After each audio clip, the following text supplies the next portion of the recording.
Pag-aalala ngayon ng ilang mga tagalunsod ng Zamboanga para yan sa kanilang mga kaanak na naiipit sa bakbakan dyan sa Marawi. Ang ilan daw sa kanila ay nagtago na lang sa kisame sa sobrang takot sa mga teroristang Maute. Mula sa lungsod ng Zamboanga, live po ito at eksklusibo na pagtutok ni Mark Zambrano. Mark. Mike, lubos nga ang kaba ng mga pamilya ng mga trabahador na naiipit ngayon sa gulo sa Marawi City. Eksklusibo namin nakausap sa telepono ang pintor na si Michael Casimiro, tiga Barangay San Roque, Zamboanga City, at tumanggap lang ng trabaho sa Marawi City nang biglang sumiklab ang bakbakan doon. Ipit daw siya ngayon sa Marawi at napilitang magtago sa loob ng kisame kabilang ang ilang kasamahan dahil sa takot sa Maute Group na plano na raw pasukin ang kanilang pinagtatago ang gusali. Ito, kinakabahan pa rin kasi yun nga ang balita eh. Gusto nilang pasukin daw yung Titiol.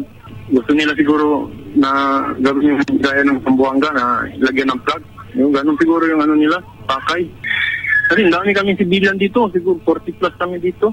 Napaluha naman sa takot si Aleta Esperat dahil naiipit din sa Marawi ang asawang pintor na si Jimmy, ama ng kanilang 7 anak. Siyempre ako kasi may mga anak ko kami.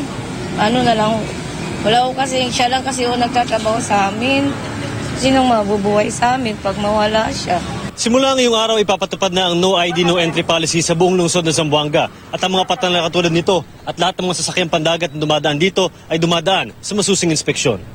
Bago sumakay sa vapor ay dapat magpakita ng ID at ticket. Lahat ng bagahe, pinapaamoy sa K9 units. Ang pwede lang umakyat at saka pumasok sa pier at saka sa barko, no? Yung lang mga may ticket. So lahat yung may ticket, yun ang inaalaw natin na pumasok dito sa Pantalan. At saka yung may ID. Sa Barangay Divisoria sa Zamboanga City, isang kahina-hinalang kahon ang natagpuan malapit sa checkpoint at bus terminal. Dinetonate ito ng PNP bomb squad. Blast in place and it turned out to be negative. Karton nga, ano lang yun, packing tape, box wrap with the packing tape, but wala tayong nakitang laman sa loob.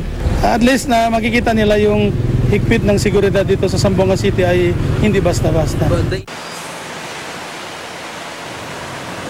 Mike, nakatanggap tayo ng balita na itong grupo ni Michael Casimiro, yung nasabi nating nagtago sa kisame, ay hawak na ngayon ng mga militar. Ang problema ay hindi pa sila mailabas doon sa area na kanilang pinagtataguan kanina dahil nga doon sa mga sniper ng Maute Group na nagkalat sa kanilang lugar. At ayon nga sa Western Command dito, ay patuloy nilang tinututukan yung security at control dito sa lugar para nga hindi magkaroon ng spillover mula sa Marawi City. Mike? Maraming salamat, Mark Zambrano.